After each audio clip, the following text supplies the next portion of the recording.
Hello students, welcome to Dakshina E-Classroom. So guys, how are you all? I hope you all are well, happy, healthy and enjoying. So let's start another lecture of work, source and energy, sources of energy. So last few lectures में हमने we have talked about the conventional and non-conventional sources of energy और वही हम continue करेंगे. Last जो अभी हमारा last lecture था उसमें हमने किया था solar energy के बारे में, solar energy and solar panel, solar cells, इन सब चीज़ों के बारे में हमने बात की थी. Solar heater, solar cooker. So इसमें क्या है, we are using two kinds of energy. हम कहीं पे लाइट यूज़ कर रहे हैं, जो सनलाइट आ रही है उसमें से जो लाइट का कंपोनेंट है वो यूज़ कर रहे हैं, and we are using that in solar cells. और बहुत सारे सोलर सेल्स मिला करके हम बनाते हैं सोलर पैनल और वहाँ से वी मेक इलेक्ट्रिसिटी. और बेसिकली इसमें मेन चीज़ क्या है कि यहाँ पे जो इलेक्ट्रिसिटी बनती है that is of what type, it is of DC nature, है ना. और उसके अलावा जो सोलर हीटर हैं, सोलर कुकर हैं, इसमें हम यूज़ कर रहे हैं heat from the sunlight. So it's a very good source. It's you can say कि एक इनफाइनाइट सोर्स ऑफ एनर्जी है, पता नहीं कितने सालों तक, और हमें it will keep on providing the energy.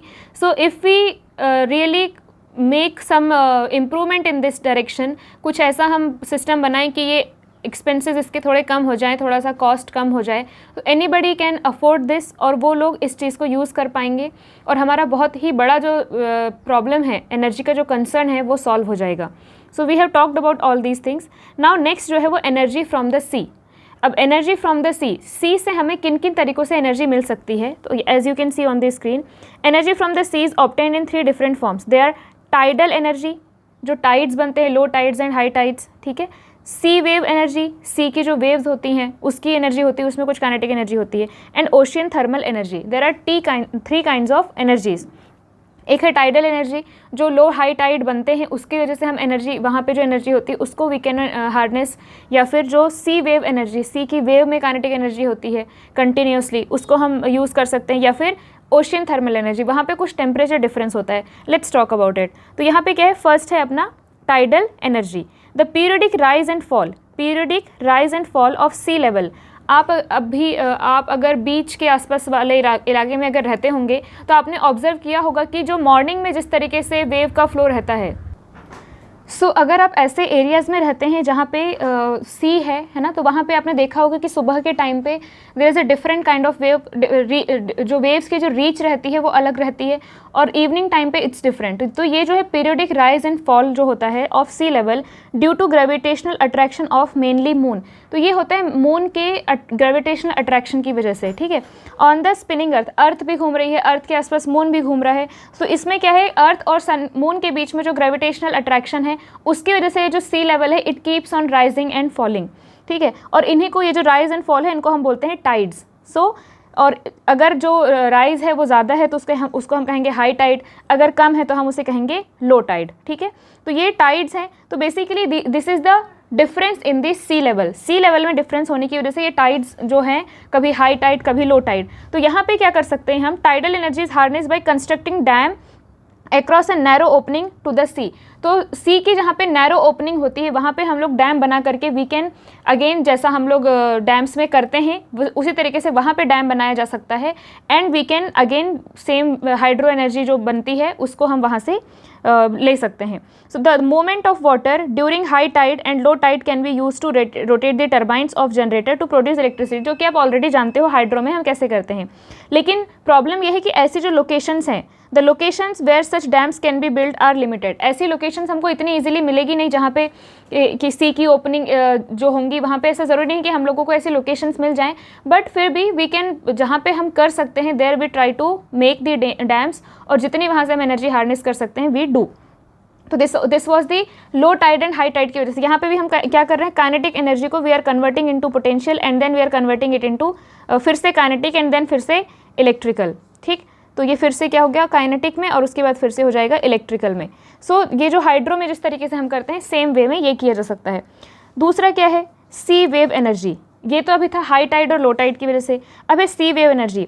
तो when strong wind blows over the sea it produces huge waves, ठीक है.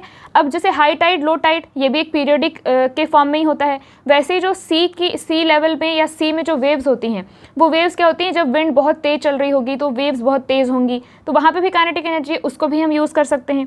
सो the kinetic energy possessed by huge wave near this sea shore can be trapped to rotate the turbines to produce electricity.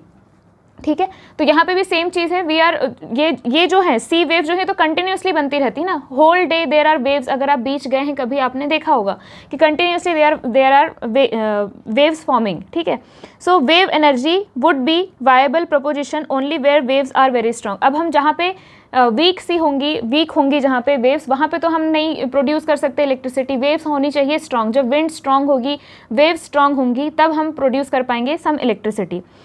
A wide variety of devices have been developed to trap wave energy for rotation of turbine and production of electricity। तो इसमें भी क्या हो रहा है कि आप अभी देखेंगे कि जितने भी नॉन कन्वेंशनल एनर्जी सोर्सेज हैं उन सब के लिए कुछ ना कुछ चल रहा है डेवलपमेंट, कुछ ना कुछ रिसर्च चल रहा है, प्रोजेक्ट्स बन रहे हैं कि बेटर और क्या बेटर हो सकता है और किस तरीके से हम लोग ज़्यादा अच्छे से एनर्जी को हार्नेस कर सकते हैं। तो इसमें भी उसी तरीके से डिवाइसेस बनाए जा रहे हैं और कुछ बन गए हैं, उनको यूज़ किया जा रहा है। So this was the second kind of energy which we can get from the sea. अब तीसरा आता है that is ocean thermal energy. अब ओशियंस में क्या है कि वहाँ पे एक टेम्परेचर डिफरेंस भी होता है। जैसे there is a temperature difference between warm surface of water heated by the sun. Sun की वजह से क्या होगा, ऊपर की जो सरफेस है दैट विल बी वार्म, और जो नीचे वाली बॉटम सरफेस है, भाई जो ओशियन के जो लेवल्स है उसमें डिफरेंस भी बहुत है ना। तो यहाँ पे क्या है कि जो बॉटम वाली सरफेस है वो कैसी है, इट इज़ कोल्ड। तो अब यहाँ पे दिस कैन बी यूज्ड, जैसे if temperature difference between the water at the surface and water at depth of 2 kilometre. जैसे 2 किलोमीटर मतलब सोच लो कितना लंबा डिस्टेंस। तो अगर ऊपर जो वाटर की सरफेस है 2 किलोमीटर में अगर हमें 20 केल्विन का या 20 डिग्री सेल्सियस का डिफरेंस मिलता है, जैसे this is the water surface, ठीक है, सरफेस वाला लेवल, और ये है अपना बॉटम लेवल।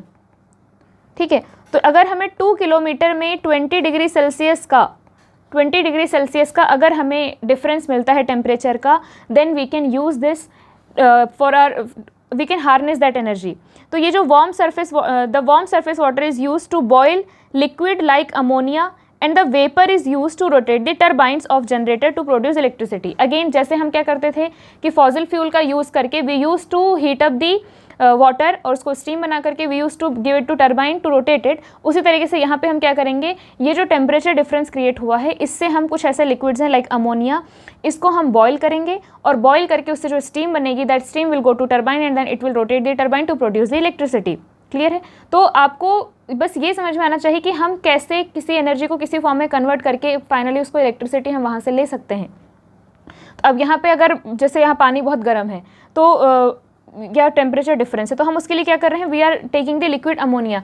अब ऐसा तो नहीं करेंगे ना कि नहीं चलो सी में टेम्परेचर डिफरेंस है, चलो वहाँ जाके खाना बना लेते हैं। नो, उस एनर्जी को आप किस तरीके से हार्नेस कर सकते हो, किस तरीके से यूज़ कर सकते हो, that also you will have to decide.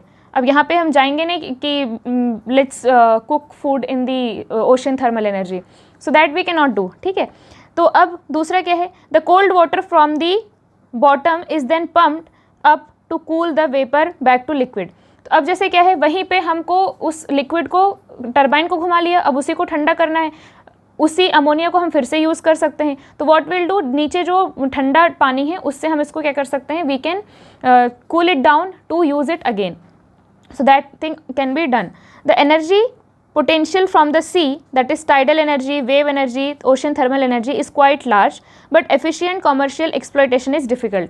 क्योंकि again ये सब जो चीज़ें हैं, एक तो sea के पास बहुत ही ज़्यादा रिस्की चीज़ें रहती है, वहाँ पे कोई भी सेटअप लगाना इज़ अ बिट डिफ़िकल्ट। ठीक है ना, तो ये यहाँ से एनर्जी तो there is a huge amount of energy, but वही है कि इसके लिए सेटअप लगाना, इसके लिए सारा प्रोसीजर करना is difficult. Like if we talk about solar energy is available, बहुत सारी अवेलेबल है, लेकिन प्रॉब्लम यह है कि उसको हार्नेस करना भी ईजी है, लेकिन उसके लिए जो हमें सेटअप बनाने पड़ेंगे दैट इज़ वेरी एक्सपेंसिव। तो इन सब चीज़ों में अगर हम कोई शॉर्टकट निकाल लें, कोई ऐसा तरीका निकाल लें कि ये जो प्रॉब्लम्स है वो ओवरकम की जा सके, then we are going to have a huge amount of energy, और हमारा एनर्जी का कंसर्न जो है वो ख़त्म हो जाएगा। अब नेक्स्ट है जियोथर्मल एनर्जी। अभी तक इससे पहले हमने जस्ट बात की थी ओशन थर्मल एनर्जी की, वैसे जियोथर्मल एनर्जी मतलब जो अर्थ के अंदर there is a temperature difference inside earth. Ocean thermal energy मतलब इन दी ओशन, और जियोथर्मल मतलब इनसाइड अर्थ। अर्थ के अंदर क्या है, there is a difference in temperature, there is a, आपने सुना ही होगा कि अर्थ के अंदर कितना सारा जो मैग्मा वगैरह है और बहुत सारे रॉक्स हैं जो मेल्ट होते रहते हैं, तो ये सारी चीज़ें हैं, तो अंदर बहुत ही ज़्यादा हाई टेम्परेचर है, उसका भी यूज़ किया जा सकता है। तो वो कैसे करते हैं, देखो, the deeper region of the earth, the deeper region of the earth's crust, earth के क्रस्ट का जो डीपर रीजन है that is very hot, this heat melts rocks and forms magma, वहाँ पे सब मेल्ट होकर के मैग्मा बनता है। फिर दिस मैग्मा मूव्स अप, ये मैग्मा ऊपर आता है, ठीक है ना। आपने देखा ही होगा कि कैसे कई जगह पे जो है इस तरीके से मैग्मा निकल के आता है।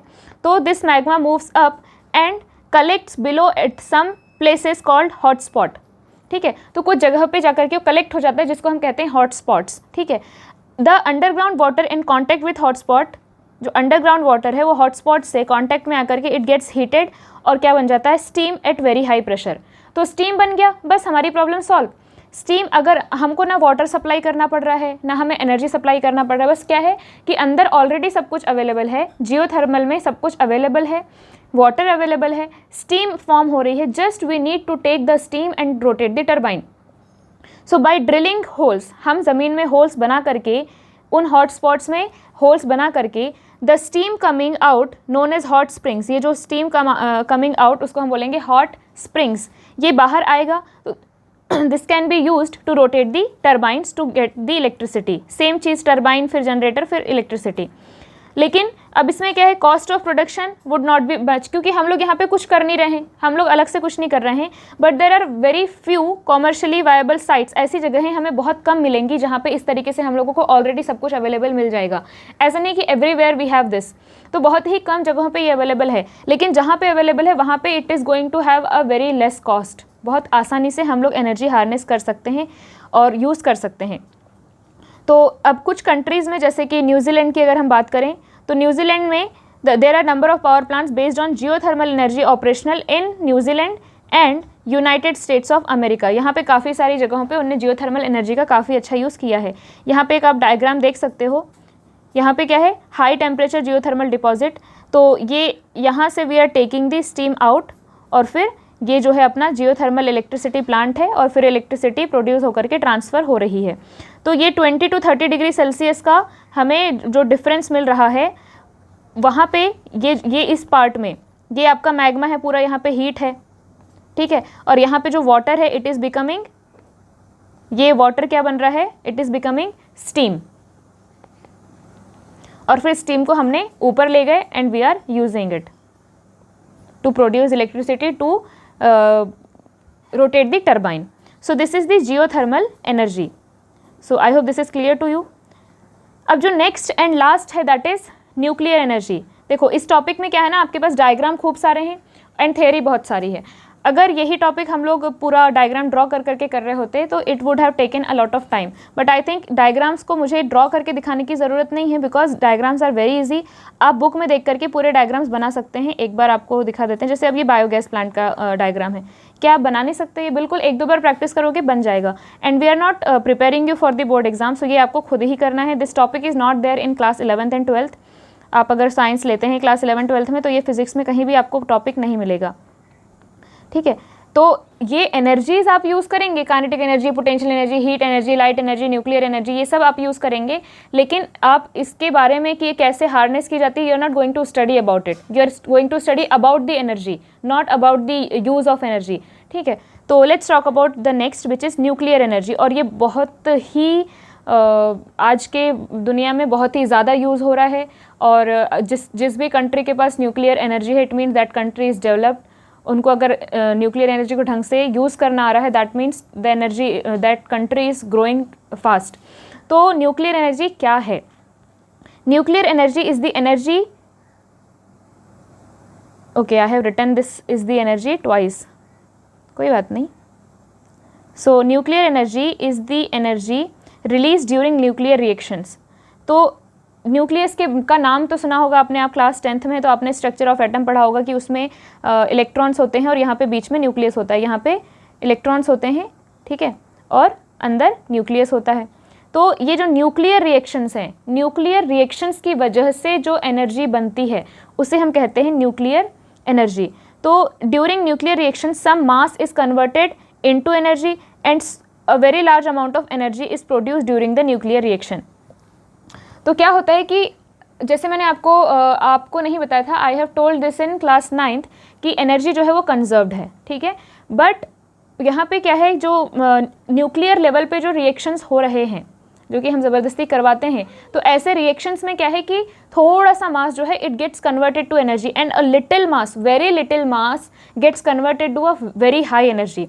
तो थोड़ा सा भी मास अगर वहाँ से गायब होता है तो वो बहुत सारी एनर्जी के फॉर्म में हमें अपीयर होता है. तो यहाँ पे आप फिर से देख लो इस चीज़ को, क्या है कि some mass is converted into energy and so a very large amount of energy is produced during nuclear reaction. बहुत large amount of energy release होती है इस मास के कन्वर्जन से. अब जो न्यूक्लियर रिएक्शन तो दो तरह के होते हैं, 2 टाइप्स हैं, nuclear fission and nuclear fusion. Fission मतलब कि ब्रेक होना, फिजन मीन्स ब्रेक होना. तो जब एक न्यूक्लियस जो है वो ब्रेक होता है तब भी एनर्जी रिलीज होती है. और जब दो न्यूक्लियस, ठीक है ना, जब दो लाइट न्यूक्लियस मिल करके एक बड़ा न्यूक्लियस बनाते हैं, 2 लाइट न्यूक्लियस मिलके एक बिगर न्यूक्लियस बनाते हैं या हैवी न्यूक्लियस बनाते हैं, तब भी बहुत सारी एनर्जी रिलीज होती है.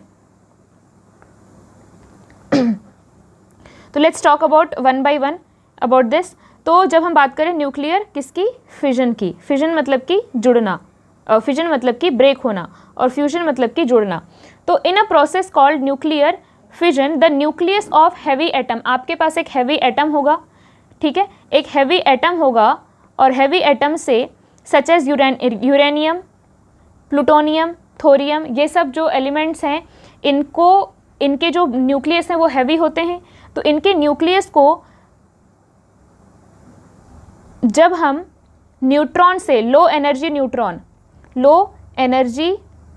न्यूट्रॉन से जब बम्बार्ड करते हैं, इनके ऊपर जब हमने बहुत सारे न्यूट्रॉन को थ्रो किया तो ये स्प्लिट हो जाते हैं, split apart into lighter nuclei. ये कुछ नए न्यूक्लियाई बन जाते हैं, लाइटर न्यूक्लियाई बन जाते हैं. और यहाँ पे हमने बेसिकली क्या किया, हमने लो एनर्जी न्यूट्रॉन को, हमारे पास यूरेनियम या थोरियम या प्लूटोनियम के न्यूक्लियस थे, ठीक है, उन पे हमने क्या किया, बहुत सारे न्यूट्रॉन्स को हमने थ्रो किया और उससे हमें लाइट न्यूक्लियाई मिल गए, वो ब्रेक हो गया, स्प्लिट हो गया और हमें लाइट न्यूक्लियाई मिले. तो इसमें बहुत सारी एनर्जी निकलती है, बहुत सारी एनर्जी इसमें रिलीज होती है.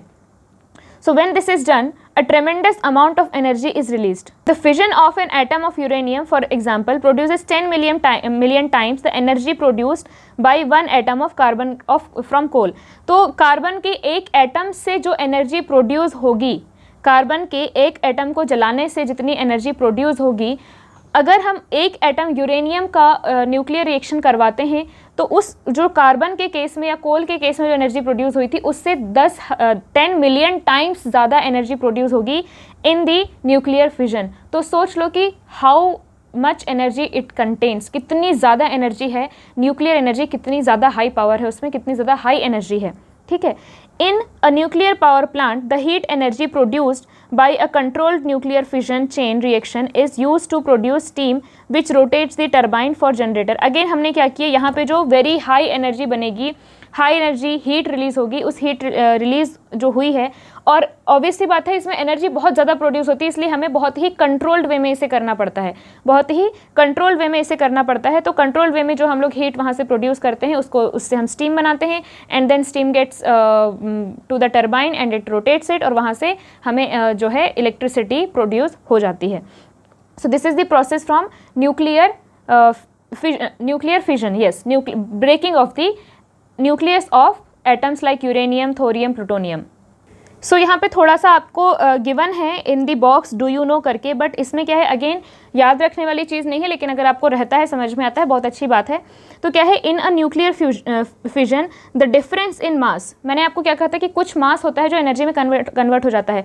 अगर डेल्टा एम मास कन्वर्ट हो रहा है एनर्जी में, ठीक है, जो भी होगा डेल्टा एम मास, अगर वो कन्वर्ट हो रहा है एनर्जी में, तो जो क्या है, the difference in delta M between the original nucleus and the product nuclei, जो ओरिजिनल था, जो रिएक्टेंट था या फिर जो ओरिजिनल न्यूक्लियाई था, उससे जब वो लोग स्प्लिट होकर के दूसरे न्यूक्लियाई बन गए, ठीक है, प्रोडक्ट बन गया, तो उनके बीच में जो मास का डिफरेंस आएगा, let's say that is delta M.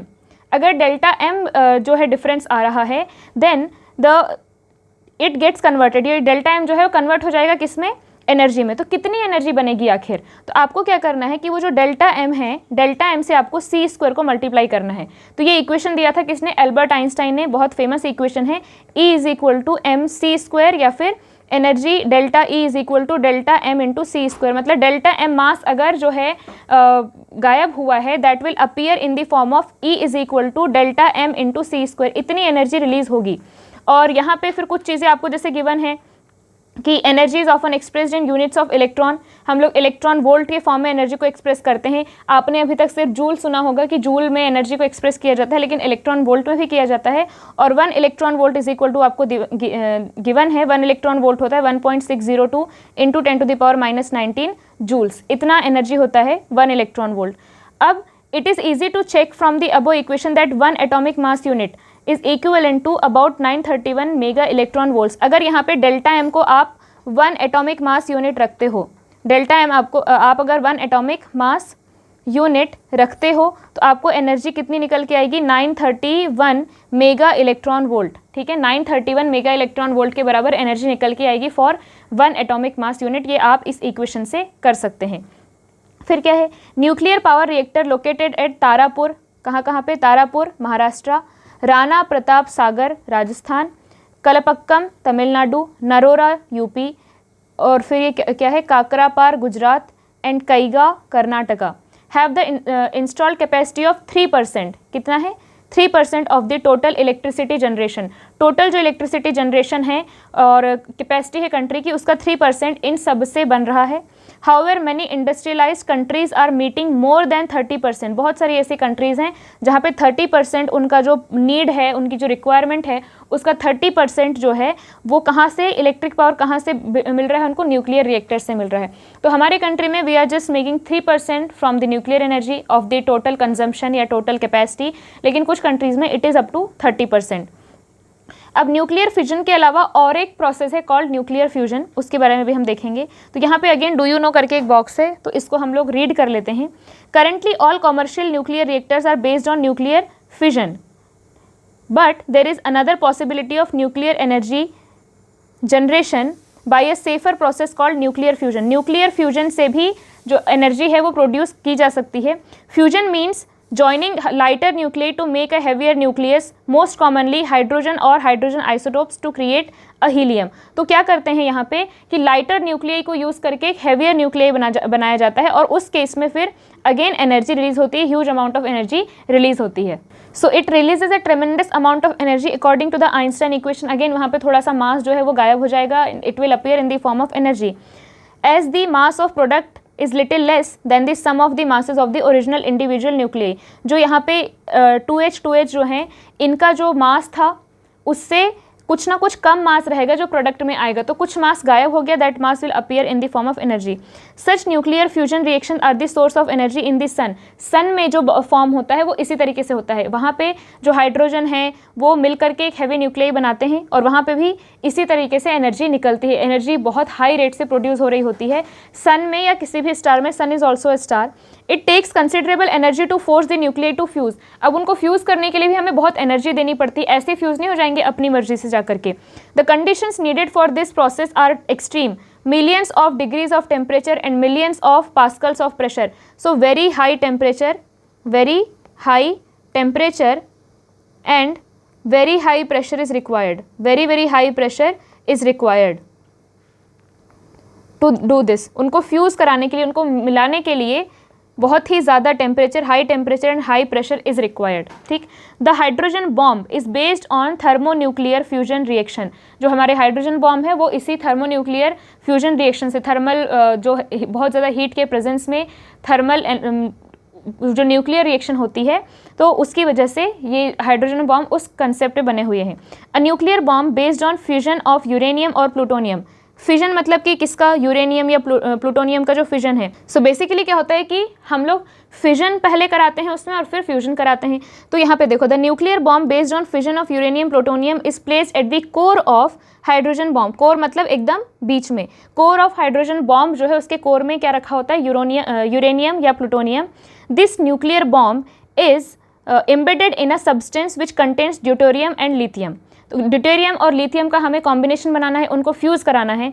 तो अब इसमें क्या होगा कि जब बेस्ड ऑन फिजन यहाँ पे जो यूरेनियम या प्लूटोनियम जो कोर में रखे हुए हैं, जब वो बॉम्ब रिएक्ट करेंगे या वो जब बॉम्ब एक्ट करेंगे, उस टाइम क्या होगा, there will be a huge amount of energy released, और वो huge amount of energy release जो है माइक्रो सेकेंड्स में उसका लिथियम और हाइड्रोजन कंटेनिंग जो हमारे पास सब्सटेंस है उसमें बहुत ही ज़्यादा अमाउंट ऑफ टेम्परेचर बढ़ा देगी, बहुत ज़्यादा टेम्परेचर हो जाएगा 10⁻⁷ केल्विन का, बहुत ही कम टाइम में, माइक्रो सेकेंड्स में। और जिसकी वजह से हाई टेम्परेचर होने की वजह से the high temperature generate sufficient energy for the light nuclei to fuse. अब लाइट न्यूक्लियाई फ्यूज़ हो सकते हैं and a devastating amount of energy is release, और फिर उसके बाद एक huge amount of energy will get release in this process. तो पहले क्या हो रहा है कि पहले फिजन हो रहा है, फिजन की वजह से टेम्परेचर बढ़ रहा है इन माइक्रो सेकेंड्स, और फिर बहुत ही कम टाइम में जो हाइड्रोजन और लिथियम है या ड्यूटेरियम और लिथियम है, they are going to combine and produce a huge amount of energy. तो ये है हमारे हाइड्रोजन बॉम्ब्स में इस तरीके से होता है। So let's talk about the nuclear fusion. अभी तक आपको समझ में आ भी गया होगा। It is a nuclear reaction in which small nuclei fuse together to form a heavier nucleus with the release of very large amount of energy. The energy of sun is produced by the fusion of hydrogen nuclei to form helium nucleus. It is also used to make the hydrogen bomb. ये सब आपने पहले पढ़ लिया। अब इसके advantages क्या हैं?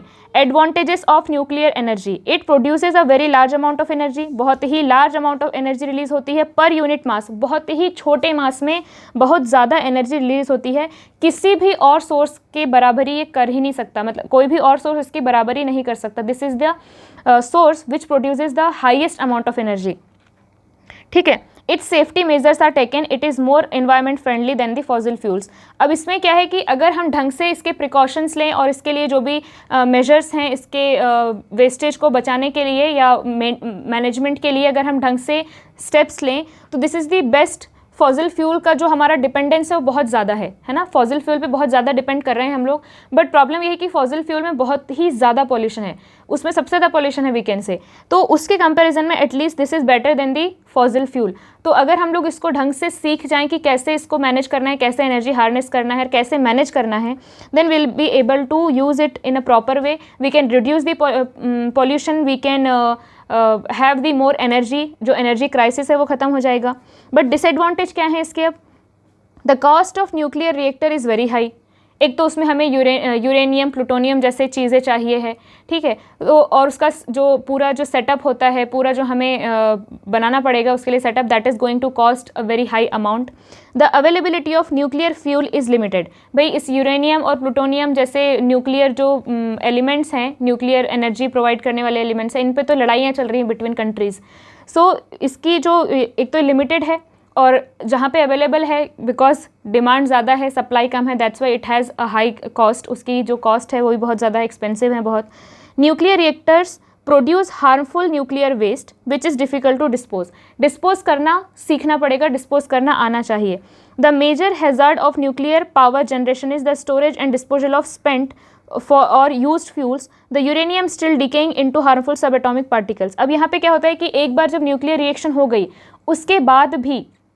उसके बाद भी ये जो अपना यूरेनियम है, दिस कीप्स ऑन डिकेइंग और बहुत ज़्यादा हार्मफुल सब्सटेंसेस या रेडिएशन से रिलीज़ करता है।